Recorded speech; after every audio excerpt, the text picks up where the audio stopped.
Morning student, सुप्रभात। BSc first year geography. कल मैंने आपको सिलेबस के बारे में बताया था। आपका फर्स्ट पेपर है, कौन सा पेपर है? भौतिक भूगोल, सही है। और इसकी सेकंड यूनिट मैंने आपको बताई थी, कौन सी बताई थी? वायुमंडल, सही है। कि जो आपकी सेकंड यूनिट है वो इसी से संबंधित है पूरी, वायुमंडल, जिसमें पवने वायुमंडल के बारे में है। सूर्य क्या है, आर्द्रता क्या है, पवने क्या है, वायु दाब क्या है, सूर्य ताप क्या है, पृथ्वी का ऊष्मा बजट, उन सभी का वर्णन हम करेंगे। और आज वहीं से हम क्या कर रहे हैं, इसकी स्टार्टिंग कर रहे हैं। बात करेंगे वायुमंडल। क्या है वायुमंडल? इंग्लिश में बोलते हैं एटमॉस्फेयर, सही है। कि वायुमंडल क्या है, हम सभी जानते हैं। हमारे चारों ओर तरफ, जो पृथ्वी के चारों ओर जो आवरण है रंगहीन गंधहीन, उसको किस नाम से जानते हैं? वायुमंडल के नाम से। किस नाम से जानते हैं उसको? वायुमंडल के नाम से उसको जाना जाता है। कई सौ किलोमीटर तक उसका विस्तार पाया जाता है और अनंत है, लेकिन कुछ जो पार्ट है वही मुख्य रूप से इम्पोर्टेंट है। क्योंकि आप सभी जानते हैं कि जो वायुमंडल है उसमें क्या पाया जाता है? गैसें पाई जाती हैं, जल वाष्प पाए जाते हैं और धूल कण पाए जाते हैं। ये तीन चीज़ें इंपॉर्टेंट हैं कि हम कह सकते हैं कि वायुमंडल में मुख्य रूप से क्या पाई जाती हैं? गैसें पाई जाती हैं, जल वाष्प पाए जाते हैं और धूल कण पाए जाते हैं।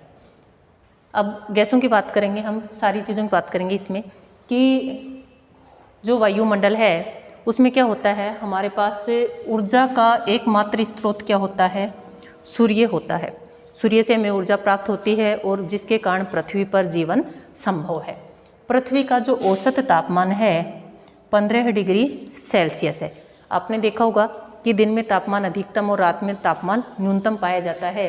कि दिन में हमें सूर्य से ऊर्जा की प्राप्ति होती है और रात में पार्थिव विकिरण के माध्यम से क्या हो जाता है? वह ऊर्जा वापस लौट जाती है।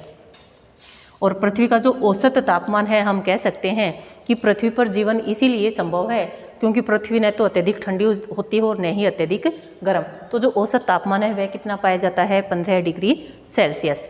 इसको आप ईवीएस पर्यावरण के अकॉर्डिंग भी आप इसको अच्छे से पढ़ना, क्योंकि इसमें जो छोटे छोटे क्वेश्चन हैं वो आपके पर्यावरण के पेपर में पूछे जाते हैं कि पृथ्वी का जो औसत तापमान है कितना डिग्री है? 15 डिग्री सेल्सियस। अब बात करते हैं कि सूर्य से जो हमें ऊर्जा प्राप्त होती है, ये है हमारे सूर्य जी, और ये क्या हो रही है? हमें ऊर्जा प्राप्त हो रही है। सूर्य से जो हमें ऊर्जा प्राप्त होती है वो किस रूप में होती है? लघु तरंगों के रूप में। देखिए, तरंगें होती हैं दो प्रकार की, एक होती हैं लघु तरंगें और दूसरी होती हैं दीर्घ तरंगें, सही है। सूर्य से जो हमें ऊर्जा प्राप्त होती है वो किस रूप में होती है?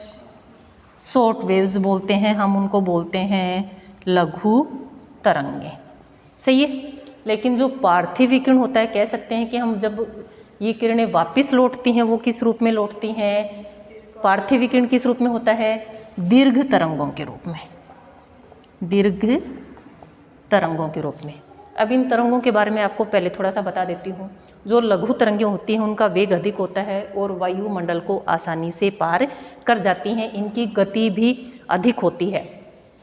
अब एक तो ये वाली धरातल पे आए और एक ये वाली धरातल पे आए, तो दोनों के उसमें अंतर मिलेगा ही नहीं मिलेगा। तो ये वाली जो तरंगें होती हैं धरातल को, वायुमंडल को आसानी से पार कर लेती हैं और जो किरणें हैं वो धरातल तक पहुंच जाती हैं। लेकिन जो दीर्घ तरंगें हैं उनकी आवृत्ति अधिक पाई जाती है, इसलिए वो वायुमंडल को पार नहीं कर पाती हैं।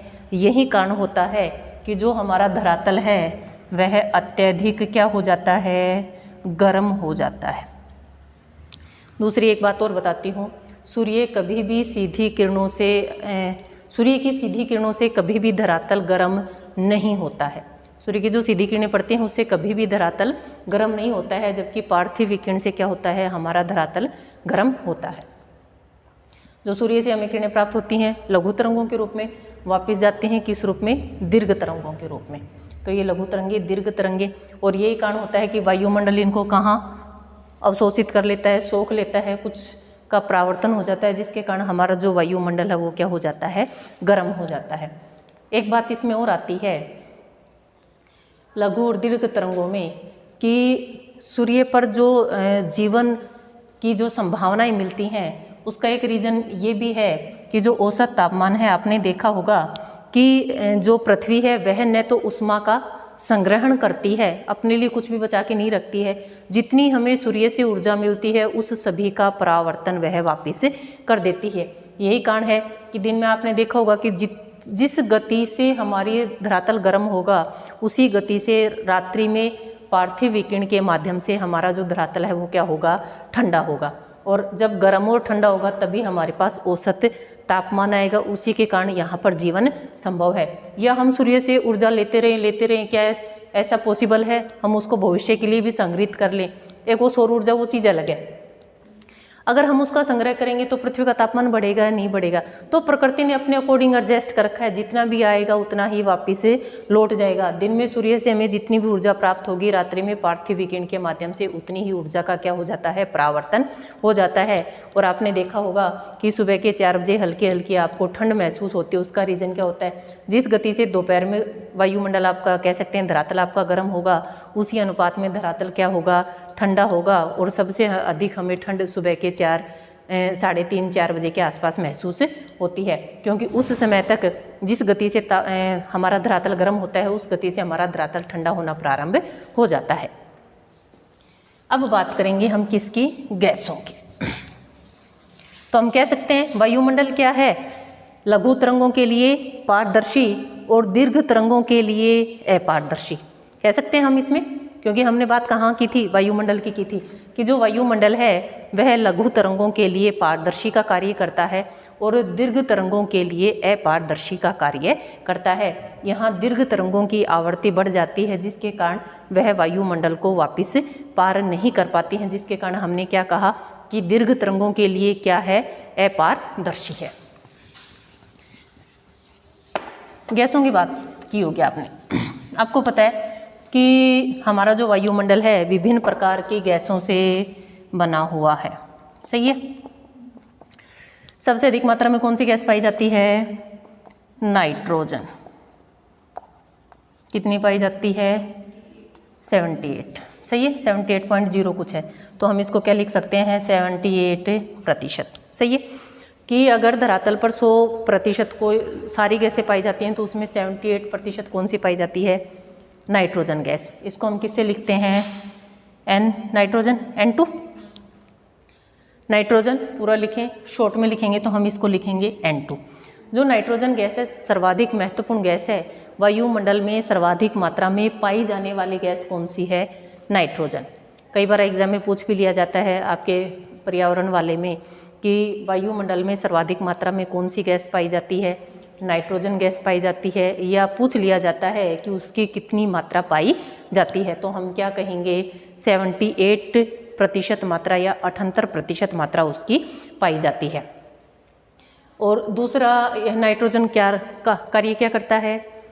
वायुमंडल में इसकी एक अपनी अलग इम्पोर्टेंस है, और यह नाइट्रोजन का लुग्यूमिनस पौधे तथा शैवाल आदि प्रजातियों में मृदा में स्थिरीकरण का कार्य करता है। आपने देखा होगा कि आपके इस समय खरीफ की फसल चल रही है कि पौधों में जब नाइट्रोजन की कमी हो जाती है तो हम कौन सी फसलों का उत्पादन करते हैं? खरीफ की फसलों का, मूंग, मोठ, ये वाली ऐसे पौधे जिनकी जड़ें क्या गांठें पाई जाती हैं, जिसके कारण क्या होता है उस मिट्टी में क्या किया जाता है? नाइट्रोजन की आपूर्ति कर ली जाती है। नेक्स्ट बात करेंगे हम नंबर 2 पर हमारे पास जो गैस मिलती है वो कौन सी है? ऑक्सीजन। ऑक्सीजन को हम लिखते हैं O2 से, ठीक है। 20.9 के आसपास पाई जाती है। हम इसको 21% भी बोल सकते हैं, लेकिन हम इसको कितना बोलते हैं? 20.99% है ये, ठीक है। एक ही बात है। जीवनदायिनी गैस है, पौधों के लिए, प्राणियों के लिए, सभी के लिए जीवनदायिनी गैस है। नाइट्रोजन के बाद द्वितीय नंबर पर कौन सी गैस आती है? ऑक्सीजन गैस आती है। और सर्वाधिक मात्रा में भी द्वितीय नंबर पर कौन सी गैस मिलती है? ऑक्सीजन मिलती है। प्राणदायिनी है, सही है, जीवनदायिनी है, इसी के कारण क्या है? जीवन संभव है। और जब पौधे प्रकाश संश्लेषण से क्या करते हैं? अपना भोजन बनाते हैं तो उसमें किसकी आवश्यकता पड़ती है? ऑक्सीजन की। कि इस ऑक्सीजन की सहायता से ही सूर्य से पौधे क्या लेते हैं? प्रकाश संश्लेषण की क्रिया से अपना भोजन बनाते हैं, जिसमें कौन सी गैस महत्वपूर्ण है? ऑक्सीजन। पेड़ पौधे अपना भोजन बनाएंगे, फिर मनुष्य क्या करता है? उन पेड़ पौधों से अपना भोजन बनाता है। सही है। आगे बात करते हैं कि जो ऑक्सीजन है इसको हम किससे लिखते हैं? O2 से। ऑक्सीजन है और नाइट्रोजन है। एक ये जो गैसें हैं ये भारी गैसें हैं, और जो भारी गैसें हैं वो कहाँ पाई जाती हैं? धरातल के समीप। सही है। देखिए गैसें दो प्रकार की होती हैं, एक तो वैसे एक विभाजन ये भी है, अक्रिय और सक्रिय। सही है। ये तीन गैसें सक्रिय हैं, बाकी जितनी भी गैसें अक्रिय हैं। और अक्रिय में सर्वाधिक इम्पोर्टेंट कौन सी है? आर्गन। AR से लिखते हैं जिसको। सही है। आर्गन है लेकिन अक्रिय है, लेकिन ये किस प्रकार की है? भारी गैस है। ठीक है। ऑक्सीजन की बात की, पौधों से प्रकाश संश्लेषण की क्रिया के माध्यम से क्या बनाते हैं? पौधे अपना भोजन बनाते हैं। उसमें किसकी आवश्यकता पड़ती है? ऑक्सीजन की आवश्यकता पड़ती है। मनुष्य सांस लेने के लिए, श्वसन क्रिया करने के लिए उसको किसकी आवश्यकता पड़ती है? ऑक्सीजन की आवश्यकता पड़ती है। और ऑक्सीजन के कारण ही पृथ्वी पर जीवन भी संभव है। भारी गैसें हैं, ऐसा माना जाता है कि ऑक्सीजन 120 किलोमीटर की ऊंचाई तक ही, धरातल की सतह से 120 किलोमीटर की ऊंचाई तक ही ऑक्सीजन पाई जाती है। आपने देखा होगा कि पहाड़ी क्षेत्रों में अगर आप भ्रमण करने जा रहे हैं, अत्यधिक ऊंचाई पर चले गए, ऑक्सीजन की कमी हो जाती है, उसकी वजह से आपका जी घबराना, वोमिटिंग, इस प्रकार की समस्याएं उत्पन्न हो जाती है। उसका कारण क्या होता है कि जैसे जैसे आप ऊंचाई पर जाते हैं तो ऑक्सीजन की कमी हो जाती है, और ऑक्सीजन जब हमारी बॉडी को नहीं मिलेगा तो वो उसके लक्षण हमारे सामने उभर कर आते हैं। तीसरी बात करें,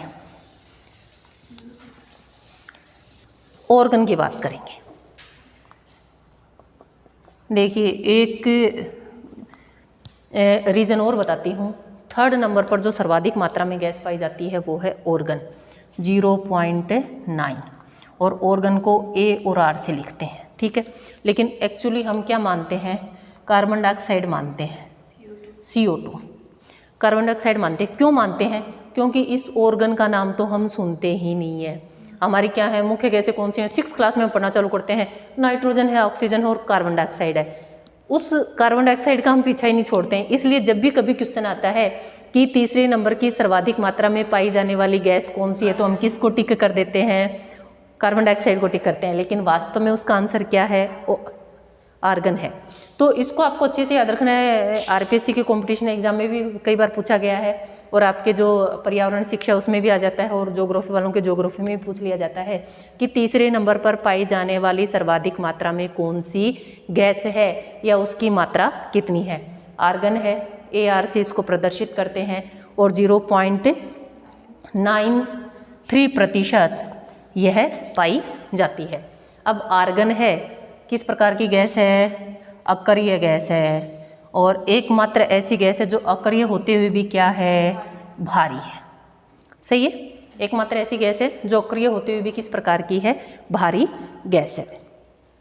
अन्य गैसों की अगर हम बात करें तो अन्य गैसों में मीथेन, हीलियम, क्रिप्टॉन और ओजोन, ये हमारी सारी गैसें पाई जाती हैं, लेकिन किस प्रकार की हैं? अक्रिय पाई जाती हैं। और इन गैसों की अगर हम बात करें तो जो भारी गैसें होती हैं, ये हमारा धरातल है, धरातल के समीप पाई जाती हैं। और जितनी भी हल्की गैसें होती हैं वो धरातल से जैसे जैसे ऊंचाई बढ़ती जाएगी, जितनी गैस की हल्की होगी उतनी वह हमें अधिक ऊंचाई पर मिलेगी। आपने देखा होगा कि कई बार आप बलून लेने जाते हैं, गुब्बारा लेने जाते हैं, वो जैसे ही बच्चे के हाथ से छूट जाता है ऊपर चला जाता है। आपको पता है उसमें कौन सी गैस भरी होती है? उसमें हाइड्रोजन भरी होती है या हीलियम, कि जो हल्की गैसें होती हैं वो उसमें भरी होती हैं, और उसका जो गुण है वो क्या है? ऊपर जाना। तो जैसे ही बच्चे के हाथ से बलून छूटता है तो बलून कहाँ चला जाता है? ऊपर चला जाता है, क्योंकि वह है किस प्रकार की गैस है? हल्की गैस है। ऑर्गन की बात करी। 3rd हम बात करेंगे, 4th नंबर पे हम बात करेंगे CO2, कार्बन डाइऑक्साइड। एक तो ना इनके शॉर्ट याद रखना, ताकि नोट्स बताओ तो आपको पूरा नहीं लिखना पड़े। CO2 बिल्कुल हाँ आपको पता होना चाहिए कि हाँ कार्बन डाइऑक्साइड को क्या बोलते हैं? CO2, कार्बन डाई और ऑक्साइड। ठीक है। पर्यावरण की दृष्टि से बहुत ही महत्वपूर्ण गैस है। और दूसरा और बताती हूँ, जब इसकी मात्रा बढ़ जाती है तो ग्रीन हाउस इफेक्ट उत्पन्न होता है। ग्रीन हाउस इफेक्ट बोल सकते हैं, ग्रीन हाउस इफेक्ट उत्पन्न हो जाता है। सही है। CO2 देखिए क्या है, जब हमारे वायुमंडल में विभिन्न कारणों से, देखिए मौसम के अकॉर्डिंग और जलवायु के अकॉर्डिंग यह गैस अति महत्वपूर्ण है क्योंकि मानव जीवन को सर्वाधिक प्रभावित करती है। CO2 की बात करें, CO2 कार्बन डाइऑक्साइड, जो कार्बन डाइऑक्साइड की जो मात्रा पाई जाती है वो हमारे पास है 0.03%, बहुत ही कम मात्रा में पाई जाती है। लेकिन जैसे ही हमारे वाहनों से धुआं निकलता और निकलता है, इस गैस की मात्रा में क्या हो जाती है, बढ़ोतरी हो जाती है, और जिसके कारण जो हमारा वायुमंडल है वो आवश्यकता से अधिक गर्म हो जाता है। और उसको आवश्यकता से अधिक गर्म होने को ही हम क्या बोलते हैं, ग्रीन हाउस इफेक्ट, हरित गृह प्रभाव भी हम इसको बोलते हैं, और ग्रीन हाउस इफेक्ट भी हम इसको बोलते हैं। जब वायुमंडल में CO2 की मात्रा बढ़ जाती है तो तापमान में बढ़ोतरी होती है, और तापमान में बढ़ोतरी होती है उसके कारण जलवायु में भी परिवर्तन देखने को मिलते हैं। आपने देखा होगा कि CO2 की जैसे जैसे मात्रा बढ़ रही है, हमारी ध्रुवों वाली बर्फ़ पिघल रही है, क्योंकि तापमान बढ़ेगा तो क्या होगा, बर्फ़ पिघलेगी या नहीं पिघलेगी, तापमान बढ़ेगा तो बर्फ़ पिघलती है। तो जिसके कारण हमारा बहुत सारी पर्यावरणीय समस्याएं उत्पन्न होती हैं। सागरों का जल स्तर बढ़ जाता है, छोटे जो टापू होते हैं वो जलमग्न हो जाते हैं, तो बहुत सारी समस्याएं बढ़ जाती हैं। तो जब ये CO2 क्या होता है, यह भी क्या है, ग्रीन हाउस गैस है। एक रीज़न और बताती हूँ, सूर्य से जो किरणें आती हैं उनके लिए तो है यह पारदर्शी, और जो वापस जाती हैं उसके लिए यह CO2 भी क्या है, अपारदर्शी है, जिसके कारण भी क्या होता है, जो धरातल है उसका तापमान बढ़ जाता है।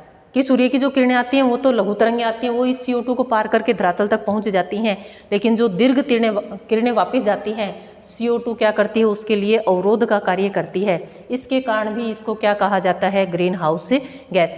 कई बार क्वेश्चन आ जाता है कि ग्रीन हाउस गैस या हरित गृह प्रभाव के लिए जिम्मेदार गैसें कौन कौन सी है, तो इस CO2 का नाम भी आपको वहाँ मिलेगा। सही है। और जो जलवाष्प होते हैं वो भी इसी प्रकार से कार्य करते हैं। तो जो CO2 क्या है, वह वापस उन किरणों का परावर्तन नहीं होने देती है, जिसके कारण भी क्या हो जाता है, हमारा जो धरातल है या कह सकते हैं वायुमंडल है उसका तापमान बढ़ जाता है। और तापमान बढ़ेगा तो जो CO2 की मात्रा है उसमें क्या हो जाएगी, बढ़ोतरी हो जाएगी, और इसी के कारण कौन सा इफेक्ट उत्पन्न होता है, ग्रीन हाउस इफेक्ट। देखिए क्या हुआ, सभी देशों का सम्मेलन हुआ और इस CO2 की वृद्धि को रोकने के लिए एक प्रोटोकॉल हुआ था 1997 में, और नाम था उसका क्योटो प्रोटोकॉल। इसको अच्छे से याद रखना। उसका रीज़न ये है, छोटे उसमें क्वेश्चन पूछ लिया जाता है। क्योटो है जापान के एक शहर का नाम, वहाँ पर एक संधि हुई थी, प्रोटोकॉल हुआ था। कब हुआ था, 1997 में हुआ था। उसमें एक बात रखी गई थी, विभिन्न देशों के जो कह सकते हैं कि नेताओं के बीच या जो भी वहाँ वैज्ञानिक पहुँचे थे उनके मध्य, कि हमें क्या करना है, विश्व के अंदर इस CO2 की जो बढ़ोतरी है उसको क्या करना है, कंट्रोल करना है। तो जो पूछा जाता है, कई बार क्वेश्चन में आ जाता है कि क्योटो प्रोटोकॉल कब हुआ, 1997 में। दूसरा पूछ लिया जाता है कि क्योटो प्रोटोकॉल का संबंध किस से है, तो हम क्या कहेंगे, CO2 की बढ़ोतरी को रोकने से या कार्बन डाइऑक्साइड से संबंधित है। किस लिए, कि उसमें किस प्रकार से कमी की जाए। तो विभिन्न देशों ने अपने प्रयास किए, जिसके माध्यम से एक संधि हुई कि सभी देश अपने यहाँ जितने भी साधन हैं या आपके उद्योग हैं उनके माध्यम से उनको क्या करना है, एक मानक तैयार करना है, और जितनी आवश्यकता है उससे कह सकते हैं कि जितनी हमारे पर्यावरण के लिए आवश्यक है उससे अधिक हमें कार्बन डाइऑक्साइड का उत्पादन नहीं होने देना है। क्योंकि जैसे ही कार्बन डाइऑक्साइड की मात्रा बढ़ेगी तो पूरी पृथ्वी पर जीवन क्या हो जाएगा, असंभव हो जाएगा। नेक्स्ट हम बात करते हैं, तो क्योटो प्रोटोकॉल किससे संबंधित था, कार्बन डाइऑक्साइड गैस को कंट्रोल करने से। ये थी हमारी मुख्य गैसें। एक ओजोन की बात और करना चाहूँगी मैं, O3। देखिए ऑक्सीजन थी O2, ऑक्सीजन के 2 अणु, ठीक है, और इसमें एक ऑक्सीजन का और अणु मिल जाएगा तो क्या हो जाएगा, सही है। अब बात आती है, देखिए ऑक्सीजन का ही रूप है, लेकिन वायुमंडल में बहुत कम मात्रा में पाई जाती है, लेकिन जलवायु या विज्ञान की दृष्टि से या कह सकते हैं कि पृथ्वी पर अगर जीवन संभव रखना है तो इस ओजोन को भी कंट्रोल में रखना होगा। तो क्या है O3। तो जो ओजोन है वह वायुमंडल में पाई जाती है और इसके ऑक्सीजन के 2 अणु और एक ऑक्सीजन को मिलकर क्या बनती है O3 बनती है। अब यह क्या करती है, सूर्य से जितनी भी पराबैंगनी किरणें आती हैं उनको अवशोषित कर लेती है, या हम कह सकते हैं कि पृथ्वी पर हानिकारक किरणों को आने से रोकती है और पृथ्वी पर जीवन संभव बनाए रखती है। अगर वो पराबैंगनी किरणें धरातल पर आ जाएंगी तो क्या होगा, विभिन्न प्रकार की बीमारियां उत्पन्न हो जाएंगी, चरम रोग, इस प्रकार की बहुत सारी बीमारियां उत्पन्न हो जाएंगी, जिससे जो मानव जीवन है वह किस में आ जाएगा, खतरे में आ जाएगा। अब बात आती है ओजोन पाई किस मात्रा में पाई जाती है। धरातल से 15 से 20 किलोमीटर से आरंभ होती है, 50 किलोमीटर तक यह पाई जाती है, किलोमीटर तक पाई जाती है। 15 से 35 किलोमीटर के मध्य जो ओजोन है उसकी सघनता, या इसको बोलते हैं सांद्रण, उसका जो सांद्रण है वह अधिक पाया जाता है। और इस क्षेत्र में यह क्या करती है, सूर्य से जो आने वाली किरणें हैं उनका अवशोषण कर लेती हैं। कई बार आपने सुना होगा कि ओजोन में छेद हो गया, ओजोन में ये हो गया, गैस है, छेद कैसे हो सकता है, ये जो सांद्रण है या सघनता है जब कम हो जाती है तो जो पराबैंगनी किरणें हैं वो कहाँ पहुँच जाती हैं, धरातल पर पहुँच जाती हैं, और हम अपनी अपनी लैंग्वेज में क्या बोल देते हैं कि ओजोन में क्या हो गया, छेद हो गया, चद्दर थोड़ी है जो फट गई। लेकिन क्या है, जब सघनता या सांद्रणता उसकी कम हो जाती है तो हम क्या कहते हैं उसको वैज्ञानिक भाषा में कि जो ओजोन है उसमें छेद हो गया, या उसका आकार, जो छेद का आकार वो क्या है, सघनता, गहनता, डेंसिटी कि उसकी जो सघनता है वह बढ़ जाती है। और दूसरा इन्होंने बताया कि 1987 में मॉन्ट्रियल प्रोटोकॉल हुआ था।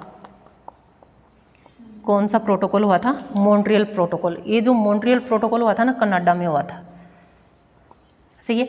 मॉन्ट्रियल प्रोटोकॉल हुआ था, उसका मुख्य उद्देश्य क्या था, इस ओजोन को बचाना है कि ओजोन के जो हानि हो रही है उस हानि को हमें क्या करना है, या हम कह सकते हैं कि ओजोन परत को बचाने से संबंधित था। कि मॉन्ट्रियल प्रोटोकॉल किससे संबंधित है, ओजोन गैस की जो क्षति हो रही है उससे संबंधित है, या ओजोन गैस को किस प्रकार से बचाया जाए इससे संबंधित है। मॉन्ट्रियल जो प्रोटोकॉल था, विभिन्न देशों के विशेषज्ञ वहाँ गए, 1987 में उन्होंने भाग लिया और एक नई समस्या थी उनके सामने कि ओजोन है तो हमें क्या करना है, इस ओजोन का संरक्षण हमें करना है।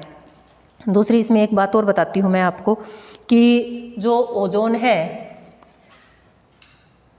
इसमें CFC गैसें होती हैं, जैसे जेट विमान होते हैं वो अचानक से तीव्र गति से आते हैं, वो भी क्या करते हैं, इस सघनता को कम कर देते हैं। रेफ्रिजरेटर है जिसको हम फ्रिज बोलते हैं, सही है। एयर कंडीशन है, AC जिसको हम बोलते हैं, वो क्या है, जब हम उनका निर्माण करते हैं तो एक गैस निकलती है CFC, वो क्या करती है, इस ओजोन के टुकड़े कर देती है। CFC क्या है, इस ओजोन के क्या कर देती है, टुकड़े कर देती है, और टुकड़े करके ऑक्सीजन प्लस एक ऑक्सीजन का एक अणु, सही है। तो जब इसके टुकड़े करेगी तो क्या हमारे पास ओजोन बचेगी, ओजोन नहीं बचेगी तो क्या हम क्या कहेंगे कि ओजोन में क्या हो गया, छेद हो गया। तो जो जेट विमान है या CFC जो गैसें हैं, क्लोरोफ्लोरोकार्बन जो गैसें हैं, तो इन पर प्रतिबंध लगाया गया कि इस मानक से अधिक आपको इन गैसों का उत्सर्जन नहीं करना है, क्योंकि जितना, और यही क्या था, इस मॉन्ट्रियल जो प्रोटोकॉल था इसका मुख्य उद्देश्य था, ताकि हम ओजोन को किस प्रकार से सुरक्षित कर सकते हैं।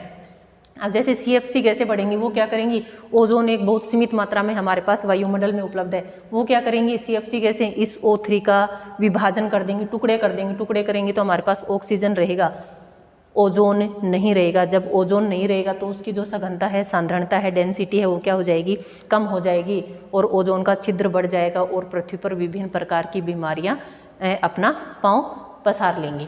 तो यही कारण था कि जो मॉन्ट्रियल प्रोटोकॉल था उसमें इस ओजोन को संरक्षित करने की बात कही गई थी। और जो मॉन्ट्रियल प्रोटोकॉल है यह कब दिया गया था, 1987 में। मॉन्ट्रियल कहाँ है, कनाडा में है, उत्तरी अमेरिका में है। अब हम बात करें, ये तो हमने किसकी बात करी, गैसों की। इसके अलावा अन्य भी बहुत सारी गैसें हैं, जो भारी गैसें हैं वायुमंडल के निचले भाग में पाई जाती हैं, हल्की गैसें हैं वायुमंडल की ऊपरी परतों में पाई जाती हैं। नेक्स्ट हम बात करेंगे जल वाष्प की। हाँ, जल वाष्प आपने देखा होगा कि जल की जो छोटी छोटी बूंदें क्या है, जल वाष्प है, 0 से 4% तक पाई जाती हैं। ठीक है, एक चीज़ और बताती हूँ, जल वाष्प और सूर्य की किरणों का सीधा संबंध है। जल वाष्प कब बनेंगे, जब सूर्य हमें ताप देगा तभी क्या होगा, वाष्पीकरण होगा, जल वाष्प बनेंगे। तो जो भूमध्य रेखीय क्षेत्र हैं वहाँ पर सर्वाधिक क्या पाए जाते हैं, जल वाष्प। आपको पता है कि वहाँ सर्वाधिक आर्द्रता पाई जाती है। आर्द्रता क्यों पाई जाती है, रोज़ दोपहर बाद वर्षा होती है, समय तरंगों के माध्यम से वहाँ वर्षा होती है, वर्षा होगी तो वहाँ आर्द्रता भी अधिक पाई जाएगी, और किस रूप में, जल वाष्प के रूप में। एक चीज़ और बताती हूँ, अगर पूछा जाए कि ग्रीन हाउस इफेक्ट को कौन सी गैसें प्रभावित करती हैं, तो उसमें ये जल वाष्प भी है, उसमें ये जल वाष्प भी महत्वपूर्ण भूमिका निभाता है। वही कार्य यह करता है कि सूर्य से किरणों को आने तो देता है लेकिन वहाँ से वापस जाने नहीं देता है। तो जल वाष्प भी क्या करता है, जो वायुमंडल है उसके लिए अपारदर्शी का कार्य करता है। तो यह भी CO2 को बढ़ाने में क्या है, महत्वपूर्ण अपना योगदान देता है। तो पूछा जाए कि ग्रीन हाउस इफेक्ट गैसों में कौन कौन शामिल है, अगर जल वाष्प है तो आप उसको टिक करना कि हाँ यह भी रिस्पॉन्सिबल है, यह भी जिम्मेवार है, क्योंकि यह भी क्या, उसका वापस परावर्तन नहीं होने देता है। आप गैसों की बात करें लेकिन यह भी अपनी महत्वपूर्ण भूमिका निभाता है। दीर्घ तरंगें आ जाती हैं धरातल पर, लेकिन जब जल वाष्प की मात्रा होती है तो वह वापस इसको परावर्तित नहीं होने देती हैं। 0 से 4% तक पाई जाती है। दूसरा बात आती है कि जैसे अगर हम बात करें सूर्य की किरणों का इससे सीधा संबंध है, भूमध्य रेखा पर सर्वाधिक क्या पाए जाते हैं, जल वाष्प। जैसे जैसे हम इधर जाएंगे जल वाष्प की मात्रा में क्या आती जाएगी, कमी आती जाएगी। इस वाले क्षेत्र में जल वाष्प की मात्रा सबसे कम पाई जाती है। क्यों पाई जाती है, देखिए जब पौने पढ़ेंगे उसमें हम बात करेंगे कि सर्वाधिक तापमान यहाँ पाया जाता है, एक बात हम करते हैं, लेकिन इस क्षेत्र में न पाकर सर्वाधिक तापमान इस वाले क्षेत्र में पाया जाता है। उसका रीज़न बताती हूँ, यहाँ आर्द्रता है, यहाँ शुष्कता है। यहाँ पर आर्द्रता पाई जाती है इसलिए सर्वाधिक तापमान यहाँ नहीं रहता, क्यों, जबकि सूर्य यहाँ सीधा चमकता है, जबकि इस वाले भाग में सर्वाधिक तापमान पाया जाएगा। और दूसरा आपने देखा होगा कि विश्व के जितने भी मरुस्थल हैं वो सारे इसी पश्चिमी भाग में स्थित हैं, इसलिए शुष्कता अधिक पाई जाती है। तो शुष्कता वाले क्षेत्र में जलवाष्प की मात्रा भी क्या पाई जाएगी, कम पाई जाएगी। और जो भूमध्य रेखा है वहाँ पर सर्वाधिक मात्रा में क्या पाए जाते हैं, जलवाष्प पाए जाते हैं। अब जो जलवाष्प होते हैं क्या है, वो आपका जो नमक होता है, धूल के कण होते हैं, उनके लिए आर्द्रताग्राही का कार्य करता है। क्या काम करता है, आर्द्रताग्राही का कार्य करता है। आपने देखा होगा कि बारिश के समय में अगर आप नमक को खुला छोड़ देते हैं तो पानी बन जाता है। क्यों, क्योंकि वो जितने भी जलवाष्प होते हैं उनको क्या कर लेता है, सोख लेता है। और आप जब उसको देखने जाओगे नमक को किस रूप में मिलेगा, नमक न मिलकर आपको बिल्कुल गीला मिलेगा या कैसा मिलेगा, पानी के रूप में मिलेगा। तो यह जो जलवाष्प है इसकी क्या विशेषता है, आर्द्रताग्राही है, आर्द्रता को ग्रहण कर लेता है। और जो जलवाष्प है ये वर्षा लाने में भी और मौसमी जितनी भी परिघटनाएं होती हैं उनमें विशेष भूमिका निभाते हैं। बादल का बनना, वर्षा होना, वो अगर ये नहीं होंगे तो वो सारी मौसमी घटनाएं वायुमंडल में नहीं होंगी। तो उसके लिए भी जलवाष्प क्या है, अपनी महत्वपूर्ण भूमिका निभाता है। छोटे छोटे धूलकण होते हैं उसके चारों तरफ यह जलवाष्प चिपक जाता है। और जब आर्द्रता बिल्कुल कह सकते हैं कि 100% होती है तब क्या होती है, हमारी वर्षा प्रारंभ होती है। क्योंकि जब वो जलकण आपस में एक दूसरे से टकराते हैं, संघनन होते हैं, उसके बाद ही क्या होती है, जो जल है वह बूंदों के रूप में धरातल पर गिरता है और हम उसको क्या कहते हैं कि वर्षा हो रही है। तो जो जलवाष्प है ये वर्षा लाने में भी सहायक है, बादलों का निर्माण, और जिसके कारण बादलों का निर्माण भी होता है। क्योंकि किस प्रकार के गुण पाए जाते हैं इसमें, आर्द्रताग्राही वाले गुण इसमें पाए जाते हैं। जलवाष्प की बात करें तो गर्म तथा आर्द्र उष्ण कटिबंध में हवा के आयतन का 4%, और कह सकते हैं कि रेगिस्तानी भागों में शुष्क प्रदेशों में जलवाष्प की मात्रा आयतन के 1% भाग पर पाई जाती है। और दूसरा हम इसमें बात करें कि विषुवत रेखा से जैसे जैसे ध्रुव की ओर जाएंगे क्या होगा, हमारा जो जलवाष्प है उसकी मात्रा में भी क्या पाई जाती है, कमी पाई जाती है। दूसरा रीज़न एक और बताती हूँ कि जो जलवाष्प है सूर्य की जहाँ रोशनी पड़ेगी, किरणें पड़ेंगी, वहाँ क्या होगा, नदी, झीलें, तालाब जिस क्षेत्र में पाए जाते हैं वहाँ पर जलवाष्प की मात्रा अधिक पाई जाती है, क्योंकि जब वाष्पीकरण होगा तभी जलवाष्प बनेंगे। और ऐसा माना जाता है कि धरातल के समीप जलवाष्प अधिक मात्रा में पाए जाते हैं 5 किलोमीटर तक की ऊंचाई में, और उससे ऊपर जलवाष्प की मात्रा नगण्य पाई जाती है, क्योंकि जितनी भी मौसमी घटनाएं घटित होती हैं वो इसी मंडल में घटित हो जाती हैं। ठीक है, और लास्ट हम बात करेंगे, यह भी क्या करता है, CO2 की भांति ग्रीन हाउस गैस उसको इफेक्ट, ग्रीन हाउस को प्रभावित करता है। और लास्ट अगर हम बात करें धूल कण की, धूल कण मिट्टी के कण, ठीक है, पराग होते हैं, नमक के कण होते हैं, राख होती है, उल्कापिंड के टुकड़े होते हैं, वो सब किसमें शामिल होते हैं, धूल कणों में। धूल कण क्या कार्य करते हैं, ये भी जितनी भी आपकी मौसमी घटनाएं हैं उसमें सहायक के रूप में कार्य करते हैं। धूल कण वायुमंडल में निचली परतों में अधिक पाए जाते हैं। जैसे जैसे ऊंचाई बढ़ती है धूल कण की मात्रा भी क्या हो जाती है, कम हो जाती है। दूसरा एक और रीज़न बताते हैं कि जहाँ भी जल की मात्रा मिलती है धूल कण अपने चारों तरफ उसको चिपका लेते हैं, धीरे धीरे संघनन होता है और वही चीज़ें क्या होती हैं, आकार बड़ा रूप धारण कर लेती हैं। और जब संघनन अधिक होता है तो क्या होगा, जो जल की जो बूंद है वायुमंडल में लटकती नहीं है और वो गुरुत्वाकर्षण के कारण कहाँ जाती है, धरातल पर आ जाती है। तो ये भी क्या होते हैं, वर्षा लाने में सहायक होते हैं।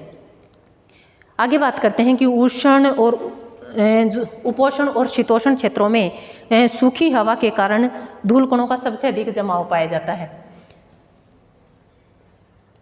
सबसे अधिक जमाव पाया जाता है, इसके चारों तरफ जलवाष्प एकत्रित हो जाते हैं, मेघों का निर्माण करते हैं।